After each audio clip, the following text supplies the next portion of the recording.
Hello students, continuing metallurgy में हम बात कर रहे थे कंसंट्रेशन ऑफ द ओर। उससे कुछ मेथड्स हमने पढ़ भी लिए थे, जैसे levigation, that means hydraulic washing. दूसरा magnetic separation method based on the difference in the magnetic properties of ore and impurities. तीसरा बहुत बहुत इंपॉर्टेंट मेथड है, वेरी इंपॉर्टेंट, मार्क करें, इसके ऊपर क्वेश्चन अक्सर पूछे जाते हैं, फ्रोथ फ्लोटेशन प्रोसेस। तो this is important.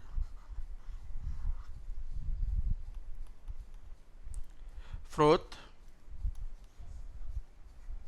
Flotation method क्या है? फ्रोथ फ्लोटेशन मेथड नाम से मालूम पड़ रहा है झाग बना करके हम रिमूव करते हैं ओर को। तो पहले तो कॉन्सेप्चुअल कि भाई प्रिंसिपल क्या है, चैप्टर का नाम ही है प्रिंसिपल ऑफ एक्सट्रैक्टिव मेटलर्जी, तो we should know that what is the logic behind for this particular process. तो based on adsorption of ore in some suitable oil,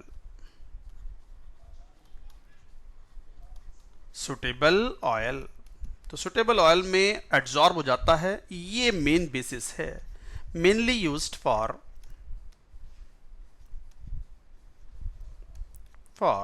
sulphide ores. Sulphide ores के लिए mainly हम ये use करते हैं, जैसे example copper पायराइड्स UFeS2, ये chief ओर है कॉपर का। जब हम कॉपर की मेटलर्जी इंडिविजुअली पढ़ेंगे तब इस बात को हम वहाँ कहेंगे, इस बात को।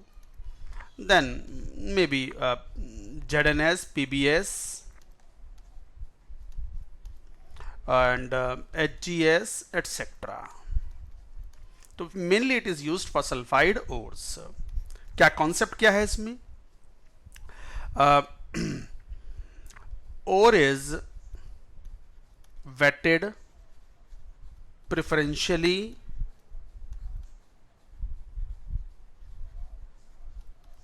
by pine oil। Pine oil use करते हैं, चीड़ का तेल बोलते हैं इसको, चीड़ का तेल। हिंदी समझते हो? अरे सभी समझते हो। आजकल तो बच्चे ना हिंदी समझते हैं ना अंग्रेजी समझते हैं, पता नहीं क्या समझते हैं। तो ore is wetted preferentially the pine oil. Pine trees होते हैं ना, चीड़ के पेड़ बोलते हैं उनको, तो चीड़ का तेल बोलते हैं इसको। तो ऑर्गेनिक ऑयल्स होते हैं सब ये। तो ore is wetted preferentially by pine oil and forms froth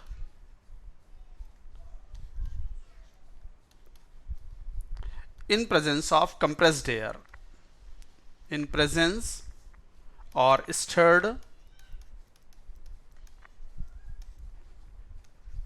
of compressed air। Compress ना भी हो एयर, तो एयर पास जब कराते हैं झाग बन जाते हैं सल्फाइड ओर्स के। एक्चुअली ये बड़ा इंपॉर्टेंट पॉइंट है कि most metal sulphides are insoluble in water. तो most metal sulfides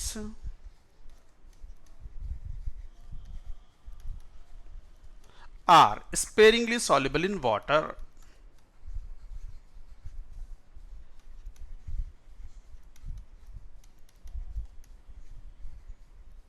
देखो ज्यादातर मेटल सल्फाइड्स जो होते हैं, अल्कली मेटल के सॉल्ट्स को छोड़ दो या सल्फाइड को छोड़ दो, वो तो सॉल्युबल होते हैं। बट जैसे चाहे वो जिंक सल्फाइड हो, चाहे वो लेड सल्फाइड हो, चाहे वो CuFeS2 हो, these are not soluble in water और sparingly soluble water, but are well wetted by organic oils। For example pine oil या कैम्फर ऑयल भी ले सकते हैं, और camphor oil.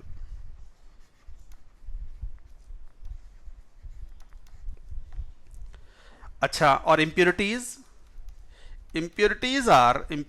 here are wetted by water।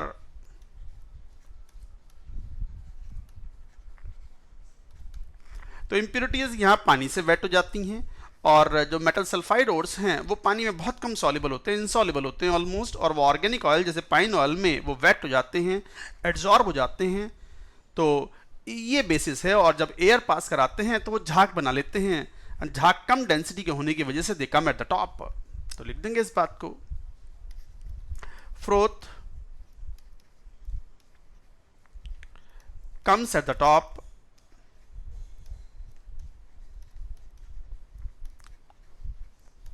and separated out.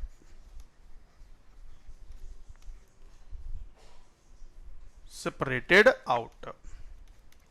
अच्छा, इस process में कई तरह के केमिकल्स मिलाए जा सकते हैं। तो इन फ्रोथ फ्लोटेशन प्रोसेस और in this process one or more chemicals are added.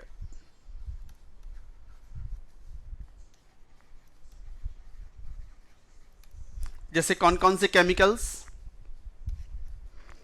Frother, pine oil forms froth with sulphide ore. तो पाइन ऑयल फ्रोथ बना लेता है सल्फाइड ओर के साथ, स्टेबलाइजर ही मिलाते हैं। जैसे क्रिसोल, ये एग्जाम्पल भी याद रखना है, और aniline which makes froth last long. अरे झाग फूट भी तो जाते हैं, तो before they are removed out फूटने नहीं चाहिए, तो उसकी लाइफ को बढ़ाने के लिए स्टेबलाइजर मिलाते हैं, that is cresol and aniline in the small amount. तो ये पाइन ऑयल, क्रिसोल, एनिलीन ये सब स्मॉल अमाउंट में मिलाते हैं। कितनी अमाउंट, वो तो डिटेल्ड मेटलर्जी जब पढ़ोगे, बीटेक पढ़ोगे मान लो, या स्पेसिफिक्स पढ़ोगे तो जानोगे। हमें तो मेन डेफिनेशंस पढ़नी है। तो इन दिस प्रोसेस वन और मोर केमिकल्स आर एडेड। फ्रोथर जैसे pine oil which forms froth with sulphide oil, froth बनाता है विद सल्फाइड और ऑयल नहीं, और। अच्छा, इस तरह की कोई लिखने में मिस्टेक हो जाती है तो आप मुझे कमेंट्स में लिख दिया करो, मैं उसमें वहाँ बता दूंगा बच्चों को, ताकि याद रहे। कभी भी कुछ ऐसा डाउट आता है कि यहाँ कुछ गलत लिख दिया या बोला कुछ और लिखा कुछ और, हो जाता है। To err is the human, गलती तो इंसान से ही होती है, मुझसे भी होती हैं, सबसे होती हैं। क्लास में जब बच्चों को पढ़ाते हैं तो बच्चे तुरंत बोल देते हैं, सर आपने अभी जैसे सेकंड वाला वीडियो लेक्चर जो था, second video lecture of metallurgy, वहाँ पर मैंने शायद गैलेना को पीबीओ लिख दिया, बच्चों ने तुरंत बोल दिया कमेंट्स में। क्लास में होता तो बच्चे तुरंत बोल देते, तो मैं करेक्शन कर देता, बच्चे भी सही लिखते। बट अब जब लिख दिया तो लिख दिया, यूट्यूब पे चला गया तो चला गया, तो बस कोई बात नहीं। अगर ऐसा कुछ है तो कमेंट्स में बता दें, वो मैं वहाँ पर लिख करके आपको कंफर्म कर दूंगा कि हाँ इसको आप ठीक कर लें। तो इस तरह की ये छोटी मोटी बातें चलती रहती हैं, वो कोई बात नहीं है। तो स्टेबलाइजर पर्पस क्या है? फ्रोथ की लाइफ बढ़ाना। By the time it is removed out not collapse.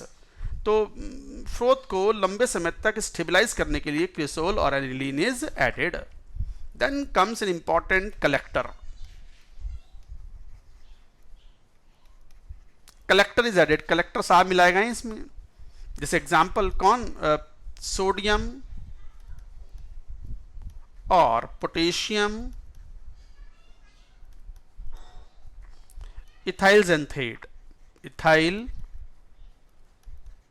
जेंथेट ये कंपाउंड होता है। फॉर्मूला अगर देखें तो ऐसा होता है जैसे C2H5 O C S double bond S और मान लो ये माइनस Na+, ये है सोडियम इथाइल जेंथेट। ये भी सब ऑर्गेनिक ऑयल्स ही हैं। तो ये एक्चुअली ये वाला जो पार्ट है इसके अंदर, this part is hydrophobic part,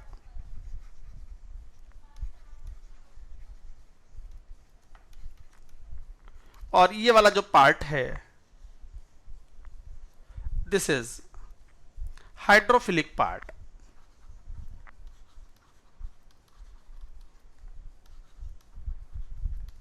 collector करता क्या है ये देखो, तो लिखेंगे इसमें, this is an important point again, collector की इंपॉर्टेंस है यहाँ पर। तो collector adsorbs sulfide ore and makes it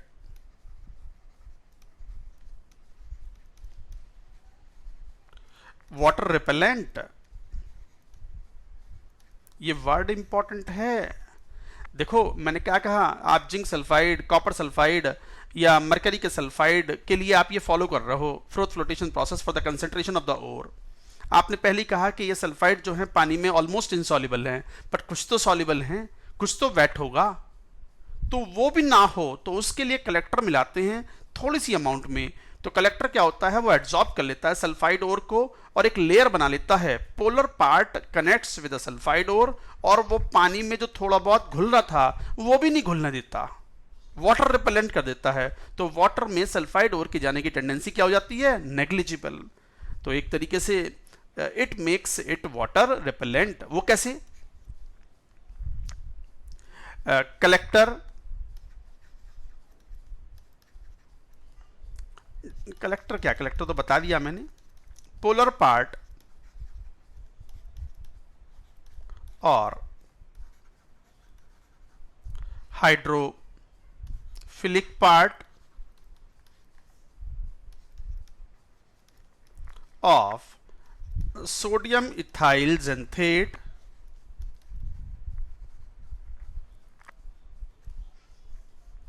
connects with sulfide ore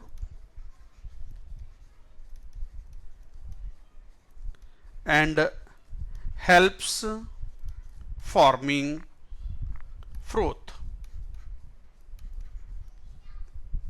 तो पानी में जाने की टेंडेंसी वाटर रिपेलेंट कर देता है। तो एक तरीके से ये एड्सॉर्ब करा करके, एड्सॉर्प्शन अगेन, ये भी जो कनेक्ट कर रहा है, दिस इज थ्रू एड्सॉर्प्शन। तो एड्सॉर्प्शन सरफेस फिनोमिना, एड्सॉर्प्शन अपने आप में एक बड़ा इंपॉर्टेंट पार्ट है, सरफेस केमिस्ट्री में पढ़ेंगे इसको, फिजिकल केमिस्ट्री में।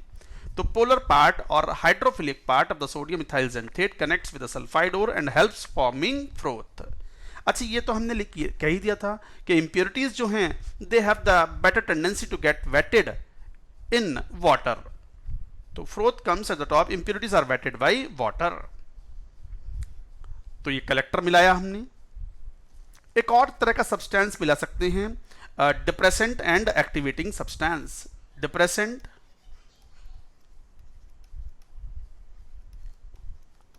And activator. अच्छा, ये mainly used when impurity is also sulfide or two sulfide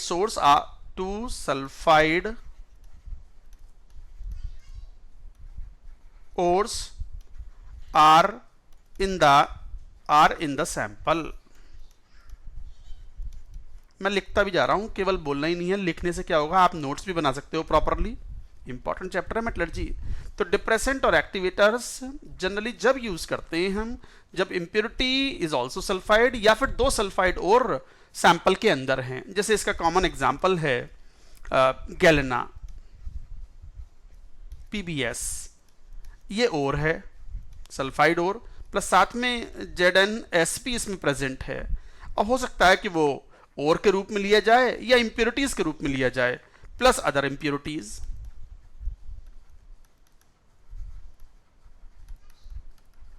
मान लो ये है, तो इसको मान लो चलो इंप्योरिटी मान लिया आपने,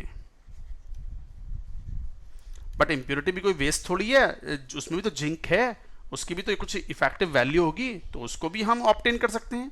या मान लो mixture of the sulphide ores मान लिया हमने इसको, तो क्या करो, इसमें आप पहले डिप्रेसेंट मिला दो। इस पूरे में क्रस्ड ओर में डिप्रेसेंट मिलाओ, कौन, sodium cyanide plus sodium carbonate. इसके एक्वस सॉल्यूशन में डिसॉल्व कर लो और ये जो है कहलाता है डिप्रेसेंट। डिप्रेसेंट और डिप्रेसिंग एजेंट क्यों? This depresses, sodium cyanide depresses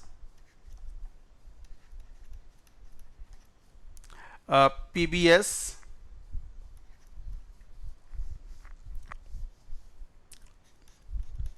sodium cyanide depresses ZNS to form froth. भाई झाग तो दोनों ही बना सकते थे, PBS भी, वो भी सल्फाइड है, और जिंक सल्फाइड भी, but sodium cyanide forms an important stable complex with the zinc ion, और जिंक के साथ वो कॉम्प्लेक्स बना करके वाटर में सॉल्युबल हो जाता है, जबकि PBS कॉम्प्लेक्स नहीं बनाता सोडियम साइनाइड के साथ, और वो फ्रोथ बना करके पाइन ऑयल के साथ में अलग हो जाता है। इसको यहां लिख लेते हैं। तो Na2 Zn CN4, this is aqueous, plus PBS, it forms froth with pine oil। ये पाइन ऑयल के साथ फ्रोथ बना लेगा और ये एक्वस सॉल्यूशन बन गया। और जब ये रिमूव हो गया तो add copper sulphate in it. Copper sulphate को बोलते हैं एक्टिवेटर। क्यों एक्टिवेटर? तो activator copper sulphate after froth containing PBS is removed out।